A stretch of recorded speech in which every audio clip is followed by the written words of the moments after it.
अल्हम्दुलिल्लाहि रब्बिल आलमीन अस्सलातु वस्सलामु अला अशरफिल अंबिया'i वल मुरसलीन व अला आलिहि तय्यबीन व ताहिरीन व असहाबिहि अजमाइन। সুপ্রিয় দর্শক শ্রোতা, আসসালামু আলাইকুম ওয়া রাহমাতুল্লাহ। আজকে আপনাদের সামনে আমি এমন একটি বিষয় নিয়ে আলোকপাত করতে চাই যা সমগ্র বাংলাদেশের মুসলমানদেরকে ব্যথাতুর করছে। বিষয়টি হল খ্রিস্টান মিশনারিরা বাংলাদেশের সীমান্তবর্তী এলাকাগুলোতে অসহায়, দরিদ্র এবং অল্প শিক্ষিত মুসলমানদেরকে টার্গেট করছে এবং তারা কোরআন এবং হাদিস থেকে হযরত ঈসা আলাইহিস সালামের মর্যাদা সম্পর্কে উল্লেখ করছে। ঈসা আলাইহিস সালাম মৃতকে জীবিত করতেন, অন্ধ এবং কুষ্ঠরোগীকে তিনি সুস্থ করেছেন। কাজে তার শান সম্পর্কে উল্লেখ করে দুর্বল চিত্তের মুসলমানদেরকে তারা ঈসাই মুসলিম বানানো টার্গেট করছে। পাশাপাশি আমাদের আলেমদের মধ্যে যারা শানে রাসালত সম্পর্কে যথাযথ মূল্যায়ন না করে, যথাযথ বক্তব্য না করে, এলানে নবুয়ত অর্থাৎ 40 বছর আগে রসুল পাকের যেসব ঘটনা এগুলোকে অবজ্ঞা করছেন, এগুলোকে কোট করছে খ্রিস্টান মিশনারিরা। ফেসবুক থেকে, ইউটিউব থেকে তাদের বক্তব্যগুলো কোট করে এই দুর্বল মুসলমানদের সামনে তুলে ধরে বলছে, দেখো ঈসা আলাইহিস সালামের শান মর্যাদা কত বেশি, আর তোমাদের নবীর শান সম্পর্কে তোমাদের আলেমরা কি বলছে। কাজে আমাদেরকে সতর্ক হতে হবে। আমাদের কোনো বক্তব্যের কারণে যদি কোনো মুসলমান ঈসাই মুসলিম তথা খ্রিস্টান হয়ে যায়, হাসরের ময়দানে কিন্তু আমাদেরকে জবাব দিতে হবে। এই জন্য আমি মনে করছি বর্তমান প্রেক্ষাপটে রাসূল পাক সাল্লাল্লাহু আলাইহি ওয়াসাল্লামের সৃষ্টির শুরু থেকে এলানে নবুয়ত অর্থাৎ 40 বছর আগ পর্যন্ত রাসূল পাকের শানে কোরআন এবং হাদিসে যে কথাগুলো এসেছে সবগুলোই আপনাদের সামনে সংক্ষিপ্ত আকারে, যতটুকু সম্ভব সংক্ষিপ্ত আকারে তুলে ধরতে চাই। আপনারা হয়তো অনেকে অবগত আছেন, কোরআনে পাকের মধ্যে আল্লাহ তাআলা বলেছেন সমগ্র মানুষের কাছ থেকে আল্লাহ তাআলা শপথ নিয়েছিলেন এবং বলেছিলেন আলাস্তু বিরাব্বিকুম। সমস্বরে সমগ্র মানুষ বলেছিল রূহের জগতে, কালু বালা, হে আল্লাহ নিশ্চয়ই আপনি আমাদের রব। আর নবীদের কাছ থেকে আল্লাহ তাআলা আলাদাভাবে শপথ নিয়েছিলেন। এই কথা হয়তো অনেকে আমাদের জানা নেই। রূহের জগতে নবীদের কাছ থেকে যে শপথ, এই শপথের কথা আল্লাহ পাক কোরআনে পাকের মধ্যে সূরা আল ইমরানের 81 নম্বর আয়াতের মধ্যে উল্লেখ করেছেন। আল্লাহ তাআলা বলেন, ওয়াইযা আখাযাল্লাহু মিসাকান নাবিয়িনা, এবং স্মরণ করুন আল্লাহ যখন নবীদের কাছ থেকে অঙ্গীকার নিয়েছিলেন।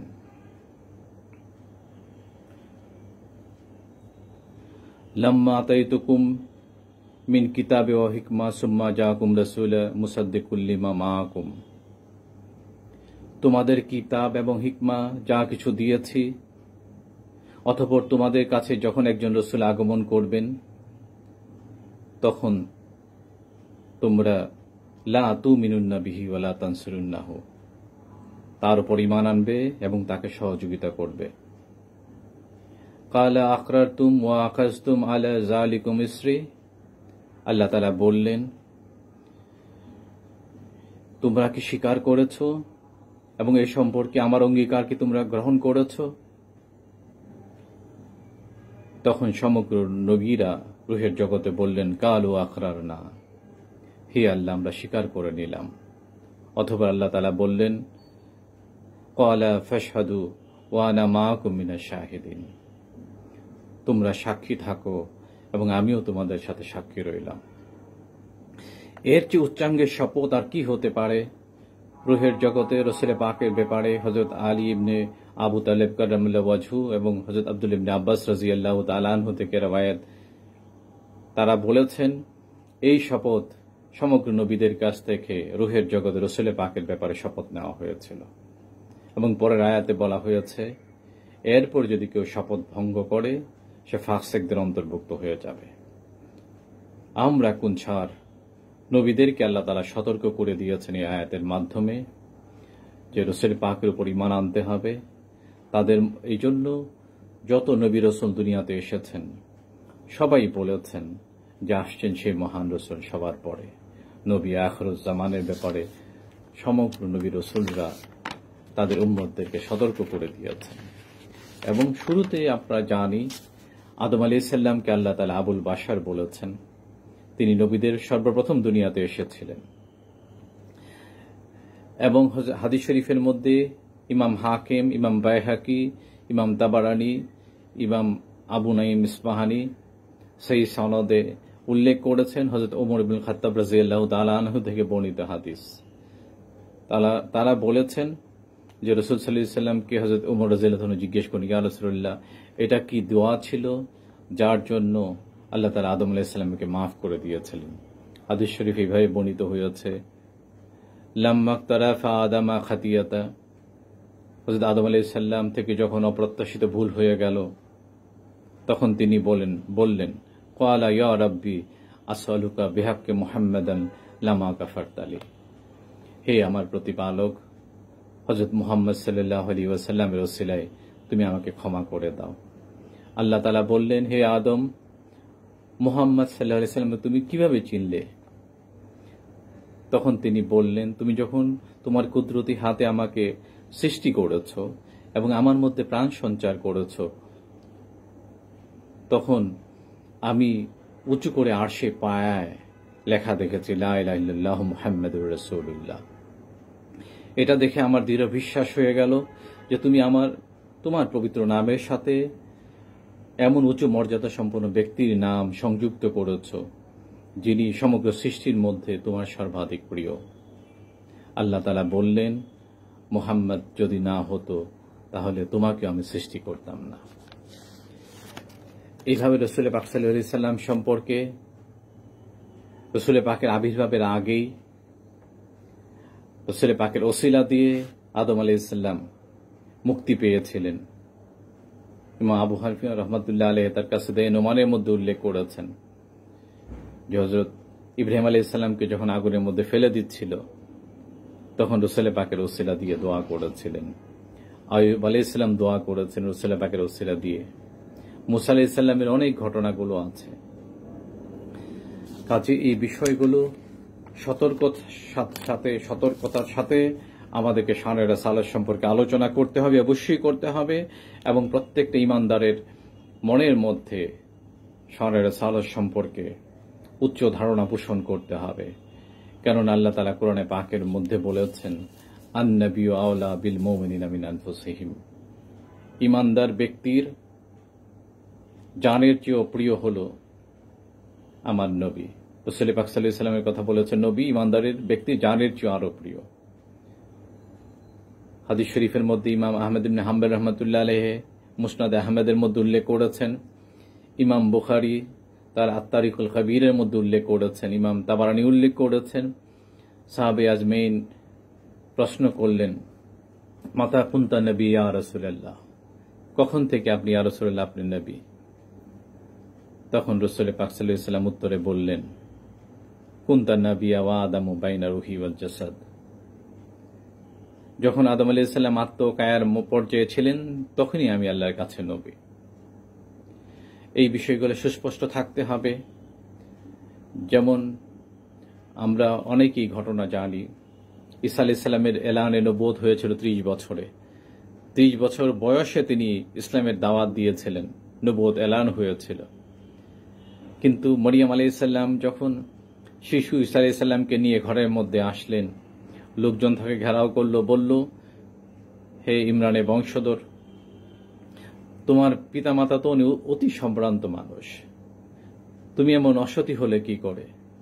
তাকে যখন কটূক্তি করল, তিনি দোলনার মধ্যে ঈসা আলাইহিস সালামকে শুইয়ে দিয়েছিলেন। যখন তিনি কথা বলছিলেন না আল্লাহর নির্দেশক্রমে, তখন বারবার যখন তারা বিরক্ত করছিল, তখন আঙ্গুল দিয়ে তিনি ঈসা আলাইহিস সালামকে দেখিয়ে দিলেন। আর তারা আরো রেগে গিয়ে বলেছিল যে তুমি এমনি অসতী, আর দোলনার শিশুর সাথে আমাদেরকে কথা বলতে বলো। তখন দোলনার শিশু ঈসা আলাইহিস সালাম কথা বললেন। কোরআন শরীফের মধ্যে এসেছে, তিনি বলেছিলেন, ক্বালা ইন্নী আব্দুল্লাহ আতানিয়াল কিতাবা জাআলানি নাবিয়্যা, তিনি বললেন, আমি আল্লাহ, নিশ্চয়ই আমি আল্লাহর বান্দা, আল্লাহ আমাকে নবী এবং নবী বানিয়েছেন এবং কিতাব দান করেছেন। দুলনার শিশু ঈসা আলাইহিস সালাম বললেন, আমি নবী এবং আল্লাহ আমাকে কিতাব দিয়েছেন, অথচ তার এলানে নবুয়ত হয়েছিল 30 বছর বয়সে।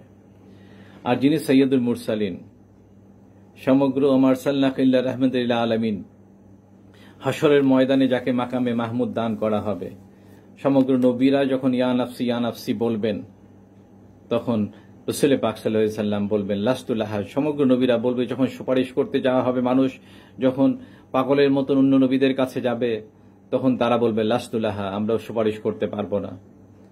শেষ পর্যন্ত রাসূল পাকের কাছে যখন যাবে, তখন তিনি বলবেন আলা লাহা, হ্যাঁ আমি সুপারিশকারী। এবং তিনি বলবেন, সমগ্র নবীরা বলবেন ইয়া রাব্বি নাফসি।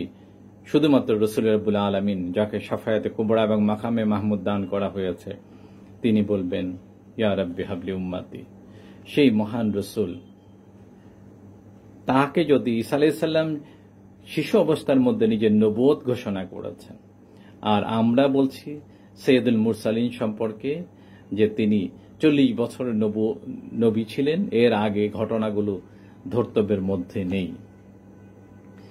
আপনারা অবগত আছেন আলেম ওলামারা, ইমাম আবু হানিফা রাহমাতুল্লাহ আলাইহি, যিনি তাবিঈ ছিলেন, 7 থেকে 9 জন সাহাবীর সাথে যার দেখা হয়েছিল, তিনি সুবিখ্যাত গ্রন্থ লিখেছেন কাসদে নুমান। এই কিতাবের মধ্যে তিনি উল্লেখ করেছেন এই হাদিস, বিখ্যাত হাদিস লাউলা আখলামা খালাকুল আফলাক, অর্থাৎ হে আল্লাহ তাআলা হাদিসে কুদসিতে বললেন, যদি আপনাকে সৃষ্টি করা না হতো তাহলে সৃষ্ট জগতের কোনো কিছুই আমি সৃষ্টি করতাম না। এটা উল্লেখ করে আবু হানিফা রাহমাতুল্লাহ আলাইহি বলছেন, আনতাল্লাযী লাউলাকা মা খুলিকা আমরু কালা ওয়ালা খুলিকা ওয়ারা লাউলাকা। তিনি বলেছেন, আপনি না হলে কোনো মানুষকে সৃষ্টি করা হতো না, আপনি না হলে কোনো কিছুতেই নিখিল বিশ্বের সৃষ্টি হতো না। এবং আবু হানিফা রাহমাতুল্লাহ আলাইহি আরেকটা হাদিস উল্লেখ করেছেন হযরত জাবের ইবনে আব্দুল্লাহ আনসারী রাদিয়াল্লাহু তাআলা আনহু। অনেক আলেমরা জানেন এই হাদিস। তিনি তাবিঈ ছিলেন, আগে উল্লেখ করলাম।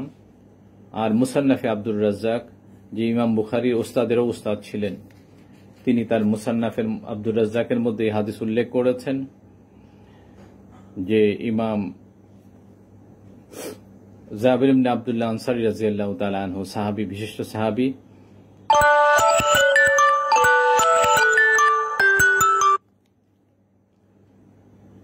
তিনি উল্লেখ করলেন, বললেন ফাদাকা বিহি উম্মি ইয়া রাসূলুল্লাহ, আমার পিতামাতা আপনার উপরে কুরবান হোক ইয়া রাসূলুল্লাহ। আল্লাহ তাআলা সমগ্র মাখলুক সৃষ্টির আগে কি সৃষ্টি করেছেন? উত্তরে রাসূল পাক সাল্লাল্লাহু আলাইহি ওয়াসাল্লাম বলেন, ইয়া জাবেরু ইন্নাল্লাহ তাআলা কাদ খালাকা ক্বাবলা নাশিয়া নূরান নাবিয়্যিকা মিন নূরিহি। হে জাবের, আল্লাহ তাআলা সমগ্র মাখলুক সৃষ্টি করার আগে স্বীয় নূর থেকে তোমার নবী নূরকে সৃষ্টি করেছেন। এই নূর স্বীয় আল্লাহ তাআলার কুদরতের মধ্যে বিচরণ করছিল। পরবর্তী যখন আল্লাহ তাআলা মাখলুক সৃষ্টি করলেন, তখন এই নূরকে চার অংশে বিভক্ত করেছিলেন। অনেক লম্বা হাদিস। এই বিষয়গুলো থেকে আমরা জানলাম রাসূল পাক সাল্লাল্লাহু আলাইহি ওয়াসাল্লাম সর্বপ্রথম আল্লাহ তাআলা যাকে সৃষ্টি করেছেন তিনিই হচ্ছেন রাসূল রাব্বুল আলামিন সাল্লাল্লাহু আলাইহি ওয়াসাল্লাম। হাদিস শরীফের মধ্যে অসংখ্য riwayat এসেছে। আপনারা জানেন হযরত হালিমাতুস সাদিয়া রাসূল পাক সাল্লাল্লাহু আলাইহি ওয়াসাল্লামের দুধ মা ছিলেন। যখন তিনি অন্য মহিলাদের সাথে বনি সাদ থেকে আসলেন, আসার পরে তার উট এবং তার গাধা অনেক দুর্বল ছিল, উটের দুধের ফালান শুকিয়ে গিয়েছিল। আসার সময় ওই কাফেলার সবচেয়ে পিছনে তিনি পড়ে গিয়েছিলেন। সমগ্র মহিলারা অন্য আরব থেকে, সম্ভ্রান্ত খানদান থেকে সন্তান নিয়ে রওনা দিল। হালিমাতুস সাদিয়া হযরত আমেনার ঘরের মধ্যে ঢুকলেন। হযরত আমেনা জিজ্ঞেস করলেন, তোমার নাম কি? বললেন হালিমা। হযরত আমেনা জিজ্ঞেস করলেন, হালিমাতুস সাদিয়া? হযরত হালিমা কেঁপে উঠলেন। রাসূল পাকের দুধ মা কে হবে হযরত আমেনা পর্যন্ত জানেন। যখন রাসূলের শিশু নবীকে তিনি কোলে নিলেন দোলনা থেকে, তিনি বর্ণনা করছেন রাসূল পাকের চোখ মুবারক থেকে, শিশু নবীর চোখ মুবারক থেকে একটা নূর বিচ্ছুরিত হলো। এতে তিনি চমকিত হলেন এবং হযরত আমেনা থেকে তিনি আড়াল করতে চাইলেন। এবং যেই বুকের দুধ শুকিয়ে গিয়েছিল, আগের রাতে তার শিশু সন্তান আব্দুল্লাহ না খেয়ে ঘুমিয়েছিল, তার বুকের মধ্যে দুধ ছিল না। তিনি যখন রাসূল পাক সাল্লাল্লাহু আলাইহি ওয়াসাল্লামকে বুকের দুধ দিলেন, দেখলেন যে তার বুকের দুধে ভরে গিয়েছে। রাসূল পাক সাল্লাল্লাহু আলাইহি ওয়াসাল্লাম ডান পাশের দুধ পান করলেন। তিনি যখন বাম পাশে দুধ পান করাতে গেলেন, শিশু নবী মুখ ফিরিয়ে নিয়েছিলেন, কারণ বাম পাশের অংশ হযরত হালিমার শিশু সন্তান আব্দুল্লাহর জন্য শিশু নবী রেখে দিয়েছিলেন। শিশু অবস্থার মধ্যে রাসূল পাক সাল্লাল্লাহু আলাইহি ওয়াসাল্লাম ইনসাফ করেছিলেন। হযরত শাফি বিনতে আব্দুল মুত্তালিব বর্ণনা করেন, যখন রাসূল পাক সাল্লাল্লাহু আলাইহি ওয়াসাল্লাম জন্মগ্রহণ করলেন, তখন তিনি হযরত আমেনার ঘরের মধ্যে উপস্থিত ছিলেন। তখন শিশু নবী জন্মের পরে তখন তিনি খাতরাকৃত অবস্থায় এবং নাভি কাটা অবস্থায় জন্মগ্রহণ করেছিলেন, এবং তিনি সেজদায় চলে গিয়ে বলেছিলেন, লা ইলাহা ইল্লাল্লাহ ইন্নী রাসূলুল্লাহ। এটা বর্ণনা করেছেন হযরত শাফিয়া, রাসূল পাক সাল্লাল্লাহু আলাইহি ওয়াসাল্লাম আপন ফুফু বর্ণনা করেছেন। তারপর হালিমাতুস সাদিয়া যখন রাসূল পাক সাল্লাল্লাহু আলাইহি ওয়াসাল্লামকে নিয়ে রওনা দিলেন, যখন তাঁবুর মধ্যে ফিরে গেলেন, যে উটের ফালানে দুধ ছিল না, গিয়ে দেখলেন দুধে ভরে গিয়েছে ফালান। তারা দুধ দহন করলেন, তার স্বামী হারিস এবং তিনি পেট ভরে দুধ খেলেন। এবং হারিস বললেন, হে হালিমা, তুমি অতি বরকতময় শিশুকে নিয়ে এসেছ। হযরত হালিমা স্বীকার করলেন, বললেন, আমার তাই মনে হয়। ইতিমধ্যে তার কাফেলার অন্য মহিলারা রওনা দিয়েছিল সন্তানদেরকে নিয়ে। হযরত হালিমা সবার পরে রওনা দিলেন, কিন্তু সবার পরে রওনা দিয়েও যে উট সবার পিছনে পড়ে গিয়েছিল আসার সময়, সেই উট এবং গাধা সবার আগে চলতে শুরু করল। কাফেলা অন্য মেয়েরা জিজ্ঞেস করলো, হে আলিমা, এটা কি সেই উট এবং গাধা নয় যেটা সবার পিছনে পড়ে গিয়েছিল? হালিমা উত্তরে বললেন, হ্যাঁ, সেই আগের উটেই। তখন তারা বলল, এখন তো দেখছি এটার ভাবসাবই আলাদা। এই ভাবসাবের মূলের মধ্যে কি রয়েছিল? রাসূল পাক সাল্লাল্লাহু আলাইহি ওয়াসাল্লামের বরকতময় উপস্থিতি ছিল। যখন হালিমা তাকে নিয়ে ঘরের মধ্যে ফিরে গেলেন, তখন দুর্ভিক্ষের মৌসুম চলতেছিল। সমগ্র বকরি এবং দুম্বাগুলো অন্য কাফেলার খালি পেটে ফিরে আসত, কিন্তু রাসূল শিশু নবীর বরকতে হযরত হালিমার উট, দুম্বা এবং বকরিগুলো পেট ভরে খেয়ে আসত, প্রচুর দুধ দিত এগুলো। তখন অন্য মহিলারা বলতো রাখালদেরকে, তোমরা এই হালিমার রাখাল যেখানে উট এবং দুম্বা চড়ায়, তোমরা সেখানে চড়াতে পারো না? এইভাবে দেখা গিয়েছে, যখন রাসূল সাল্লাল্লাহু আলাইহি ওয়াসাল্লাম একটু বড় হলেন, তার দুধ বোন শাইমা এবং আব্দুল্লাহর সাথে মাঠের মধ্যে তিনি যেতেন মাঝে মাঝেই। যখন শাইমা বকরি এবং দুম্বাগুলো এদিক সেদিক দৌড়াদৌড়ি করত, এক লাইনে চলার জন্য লাঠি দিয়ে আঘাত করতেন।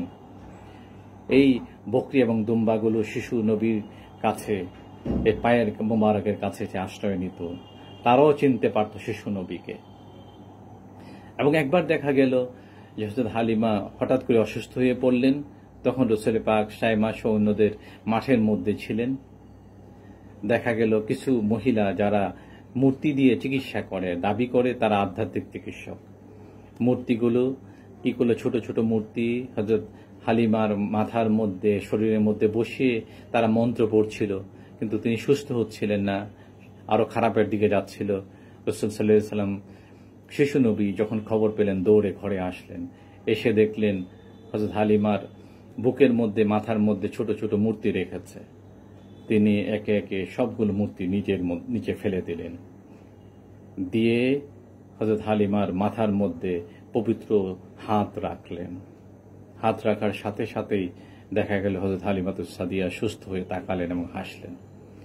এই অবস্থা দেখে যে মহিলারা তার চিকিৎসা করছিল মূর্তি দিয়ে, তারা আশ্চর্য হয়ে গেল এবং মনে করল, এই শিশুকে তারা যদি অপহরণ করতে পারে, এটা মহা শক্তিধর আধ্যাত্মিক ক্ষমতা সম্পন্ন এই শিশুকে অপহরণ করতে পারলে তারা অনেক কাজে সফলতা পাবে।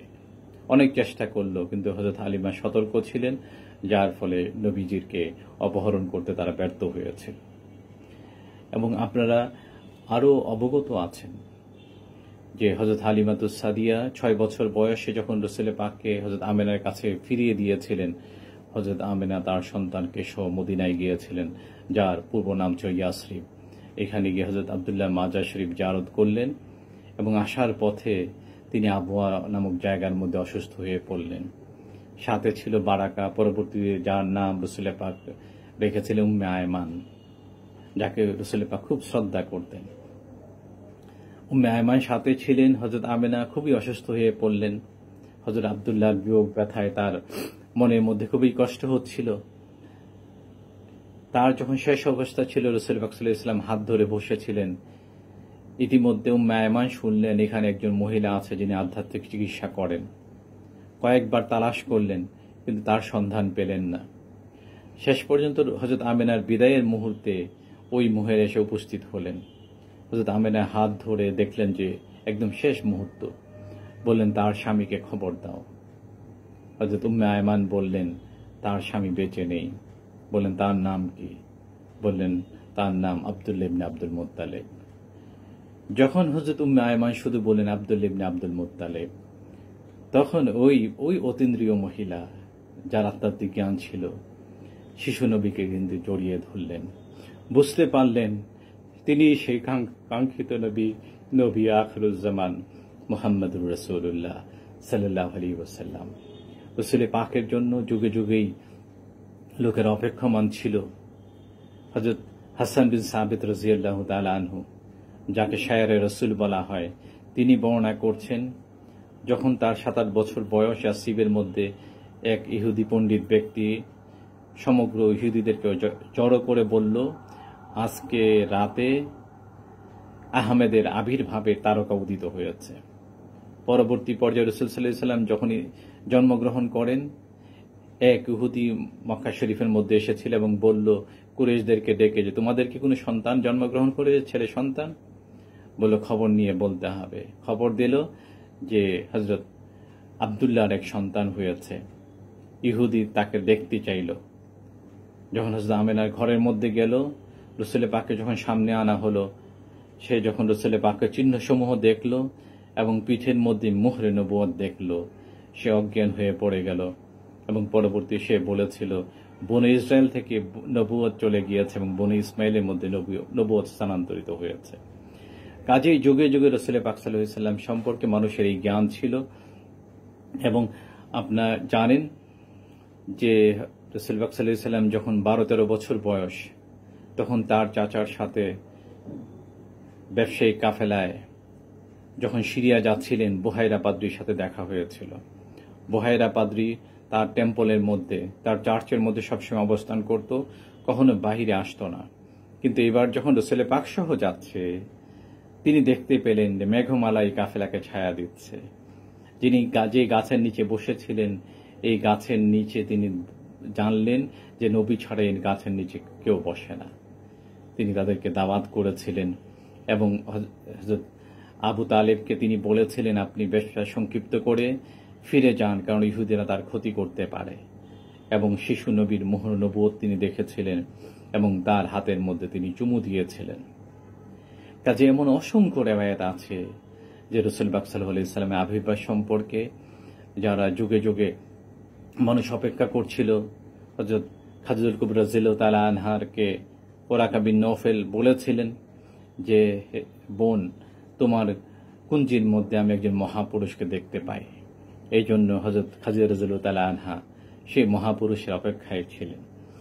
কাজেই আমরা যেন যখন এই কথা বলি, রাসূল পাকের শান এলানে নবুয়ত 40 বছর হয়েছিল, কিন্তু সৃষ্টির শুরু থেকে তিনি নবী ছিলেন।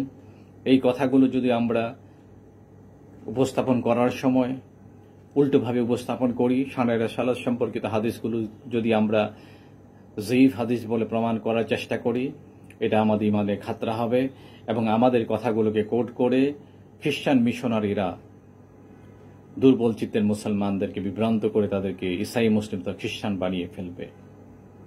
কাজে আমি অনুরোধ করব, যারাই রাসূল পাকের শানের রিসালাত সম্পর্কে আলোচনা করেন, তারা অবশ্যই সতর্ক থাকবেন এবং আমরা যেন সত্যিকারভাবে সবাইকে একই ভ্রাতৃত্ববোধের মধ্যে আবদ্ধ করতে পারি।